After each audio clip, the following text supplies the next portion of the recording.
عن أبي قتادة الحارث بن ربعي الأنصاري رضي الله عنه أن النبي صلى الله عليه وسلم قال: لا يمسكن أحدكم ذكره بيمينه وهو يبول، ولا يتمسح من الخلاء بيمينه، ولا يتنفس في الإناء.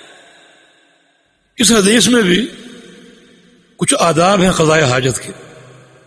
کوئی دنیا کا نظام اور کوئی دنیا کا دین پیش کرو جو ان آداب کی تعلیم دیتا ہو. لوگ ترقی کر کر کے چاند میں پہنچ گئے، لیکن اس معاملے میں کورے ہیں بالکل. ان کے کپڑے ناپاک ہوتے ہیں. اس حج کے موقع پر ایک دوست نے بتایا، امریکہ سے آیا تھا، ایک خاتون کا قبول اسلام.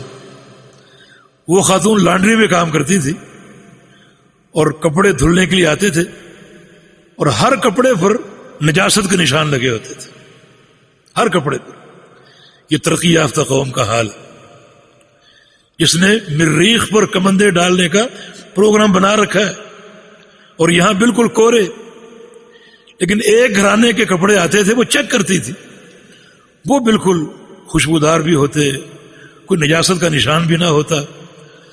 تو اسے ایک کھوج لگانے کی اس نے سوچا کہ یہ کپڑے کس گھر سے آتے ہیں. وہ گھرانہ مسلمانوں کا تھا. تو اس نے ایک دن پوچھ لیا کہ آپ کے کپڑے صاف ستھرے ہوتے ہیں، کیا اس کا راز ہے؟ تو انہوں نے جو شریعت کا استنجا کا نظام ہے اور قضاء حاجت کا نظام وہ بیان کیا کہ ہمارے دین نے ہمیں یہ تعلیم دے رکھی، ہمارے کپڑے صاف ستھرے ہوتے ہیں، کوئی اس میں غلاظت کے اور نجاست کے نشان نہیں ہوتے. اور یہ نظام سن کر پڑھ کر اس نے اسلام قبول کر لی. اب دیکھیں کیا شریعت نے آداب سکھائے. اس حدیث کے راوی ابو قتادہ رضی اللہ عنہ ہیں. یہ بھی نبی علیہ السلام کے عظیم الشان اور اکابر صحابہ میں شمار ہوتے تھے. ابو قتادہ ان کی کنیت تھی، اور کنیت سے ہی معروف تھی. ویسے ان کا نام تھا حارث بن ربعی الانصاری. یہ پیغمبر علیہ السلام کے فارس تھے، شاہ سوار. ان کو فارس اور رسول اللہ کا لقب حاصل تھا. یہ اللہ کے پیغمبر کے شاہ سوار، اور بڑی یہ عظمت ہے ان کے لیے. اللہ کے رسول نے ایک بار فرمایا تھا کہ خیر فرساننا اليوم ابو قتادہ بخیر رجالتنا سلمہ. ہمارے جو شاہ سوار ہیں، گھڑ سوار ہیں، ان میں سب سے بہتر ابو قتادہ ہیں. اور جو ہمارے پیدل مجاہدین ہیں، ان میں سب سے بہتر سلمہ بن اکوا ہیں. بڑا تیز دوڑتے تھے، دشمن کو جا گھیرتے تھے، بڑے شجاع تھے. فرمایا کہ بہترین گھڑ سوار ابو قتادہ ہیں اور بہترین پیادہ سلمہ بن اکوا ہیں. سن 50 ہجری کے بعد ان کا انتقال ہوتا ہے. اور بڑا ان میں تقویٰ بھی تھا اور ایک مواسات اور ہمدردی بھی تھی. مسند احمد میں ایک چھوٹا سا واقعہ ہے. نبی علیہ السلام نے ایک جنازہ پڑھانا تھا، آپ تشریف لائے. آپ پوچھتے تھے اس پر قرضہ تو نہیں ہے کوئی؟ آپ نے پوچھا هل علیہ دین، قرضہ ہے؟ لوگوں نے کہا جی ہاں، 2 درہم یا 2 دینار قرضہ. فرمایا کہ صلوا علی صاحبکم، اگر یہ مقروض ہے اس کا جنازہ میں نہیں پڑھوں، تم پڑھ لو. ابو قتادہ نے دیکھا کہ یہ ہمارا بھائی، ہمارا ساتھی نبی علیہ السلام کے جنازے سے اور آپ کے دعا سے محروم ہو رہے. فرمایا کہ یا رسول اللہ صلی اللہ علیہ وسلم اس کا قرضہ میرے ذمہ. یہ ان کی مواسات اور ہمدردی. تب اللہ کے پیغمبر نے جنازہ پڑھا. اگلے دن ملے، ابو قتادہ قرضہ ادا ہو گیا. عرض کیا کہ میں ذرا مشغول تھا، ادا نہیں کر سکا. پھر بعد میں دوبارہ ملے اگلے دن، قرضہ ادا ہو گیا. عرض کیا کہ جی ہاں ہو گیا. تو رسول اللہ صلی اللہ علیہ وسلم نے فرمایا الآن برت علیہ جلدہ، اب تم نے اس کی قبر کو ٹھنڈا کیا. تو قرض کا معاملہ بڑا سنگین ہے.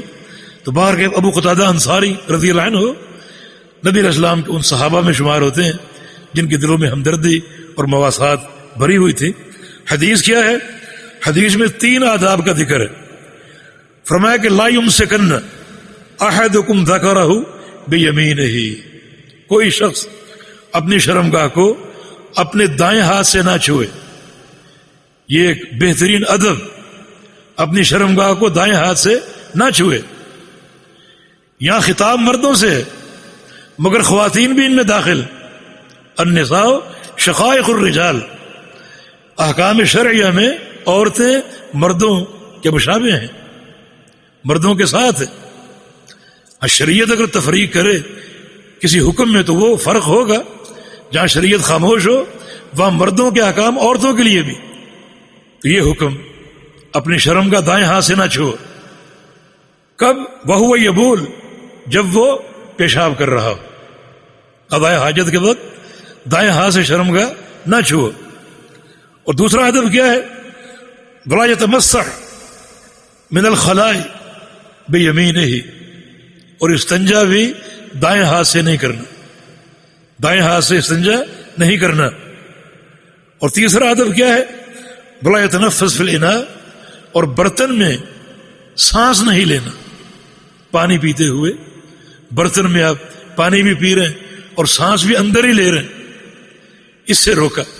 سانس اندر نکالیں گے بھی کھینچیں گے بھی، اس سے منع فرمایا. یہ 3 ادب ہیں. پہلا ادب کیا ہے کہ وقت استنجا دائیں ہاتھ سے اپنی شرمگاہ کو نہیں چھونا. اس میں کئی حکمتیں. دایاں ہاتھ اشرف الاعضاء ہے، دونوں ہاتھوں میں جو اشرف ہاتھ ہے وہ دایاں ہے.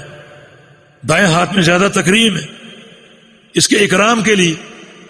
تبھی تو حدیثوں میں آتا ہے کہ اللہ تعالیٰ کے 2 ہاتھ ہیں اور دونوں ہاتھ دائیں ہیں، دونوں ہاتھ دائیں ہیں. اس کے لیے تکریم ہی تکریم. بایاں ہاتھ کمزوری کی علامت بھی ہے، اور بایاں ہاتھ جو ہے وہ اس قسم کے جو نجس کام ہے وہ کرنے کا عادی ہے.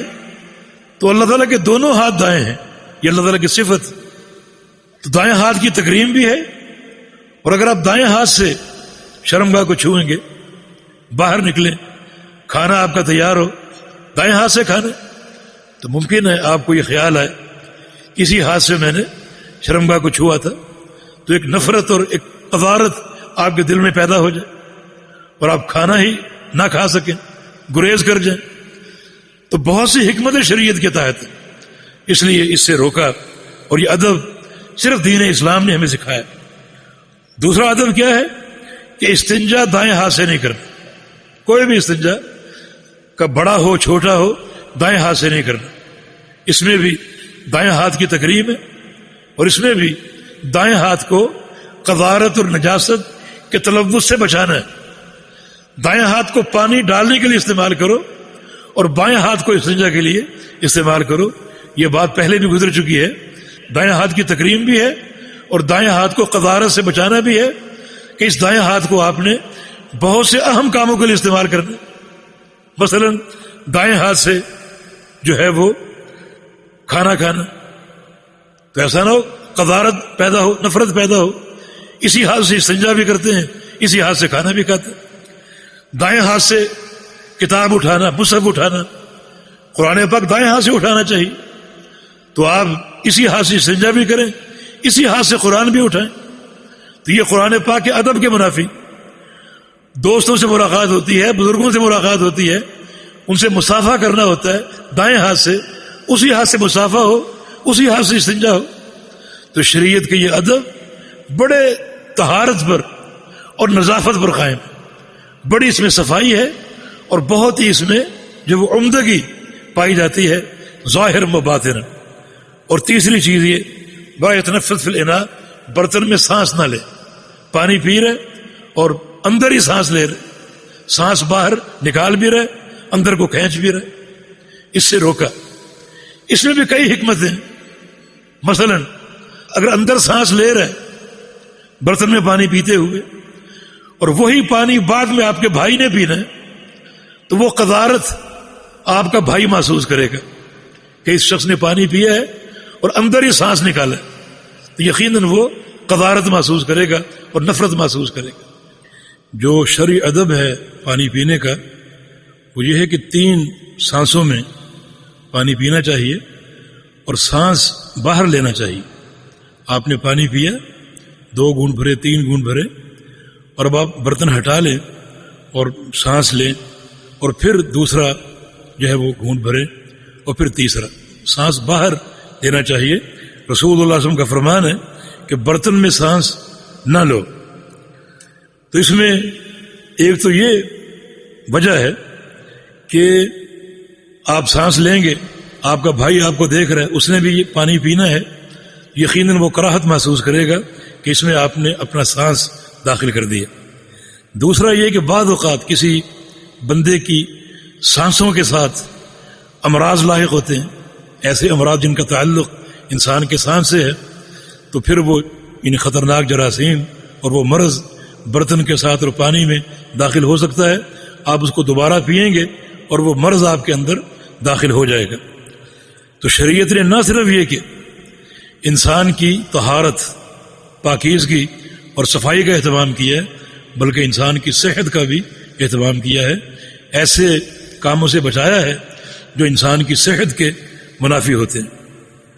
پھر بعض اوقات اگر برتن میں سانس لیں گے، سانس نکالیں گے بھی اور سانس کھینچیں گے بھی، تو سانس کھینچنے سے پانی حلق سے جا کر لگ سکتا ہے اور اس میں ایک مشکل پیدا ہو سکتی ہے جس کو عربی میں شرق کہتے ہیں، شرق، اردو میں اچھو آنا کہتے ہیں، یعنی حلق سے پانی آپ کے ٹکرایا اور ایک کھانسی کی کیفیت آپ کو طاری ہو گئی، اس سے لعاب دہن بھی برتن میں گر سکتا ہے اور یہ بھی ایک قذارت کی ظاہری شکل ہے۔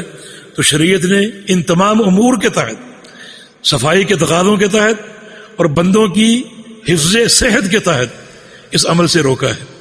اور میں اسی سے استنباط کرتے ہوئے یہ بات عرض کروں گا کہ عام طور پہ پانی پر ہمارے ہاں دم کیا جاتا ہے، بعض علماء حضرات یا بعض مولوی حضرات دم کرتے ہیں پانی پر۔ دم کا اصل یہ ہے کہ مریض پہ دم کیا جائے، مریض پہ دم کیا جائے، یہ اصل ہے دم کا۔ اللہ کے پیارے پیغمبر مریض پر دم کرتے تھے اور کسی اور چیز پر دم کرنا ثابت نہیں۔ تو پانی پر دم کرتے ہوئے یقیناً پانی میں جو ہے وہ طفل یا نفس کرنا پڑے گا، جو ہے وہ اپنا لعاب دہن اس میں ڈالنا پڑے گا، یا پھونک اس میں مارنی پڑے گی۔ اور رسول اللہ علیہ وسلم نے برتن میں سانس لینے سے منع فرمایا۔ ایک حدیث میں رسول اللہ علیہ وسلم کا فرمان ہے کہ نہا عن النفخ فی الشراب، کہ رسول اللہ علیہ وسلم نے پانی میں پھونک مارنے سے روکا ہے۔ تو یہ پانی پر جو اس قسم کے دم کی شکل ہے اور اس کو مریض کو پلایا جائے، یہ صورت نبی علیہ السلام سے عملاً ثابت نہیں ہے۔ تو یہ شریعت کی وسعت اور سماحت ہے کہ شریعت نے انسان کو کتنی اہم اور جامع تعلیم دی، اور انسان کے دین کا، عقیدے کا اور اس کی پاکیزگی، طہارت اور صفائی کا اور اس کی جسمانی اور اس کی روحانی صحت کا تمام امور کا اہتمام کیا۔ اس لیے شریعت کے ساتھ تعلق انتہائی بابرکت ہے، اور کوئی وقت ہو، کوئی مقام ہو، حضر ہو، سفر ہو، گھر سے باہر ہو، مسجد ہو، کہیں بھی ہو، ہمیشہ شریعت کا دامن تھامے رکھیں، جیسا کہ رسول اللہ صلی اللہ علیہ وسلم کا فرمان ہے، اتق اللہ حیثما کنت، تو جہاں بھی رہ تقوی کے ساتھ رہ، یعنی شریعت کو تھامتے ہوئے رہ، اور کسی موڑ پر تیرا تمسک اور تعلق شریعت سے کمزور نہ ہو، یہ تمہارے لیے خطرناک ہوگا اور نقصان دہ ہوگا۔ جی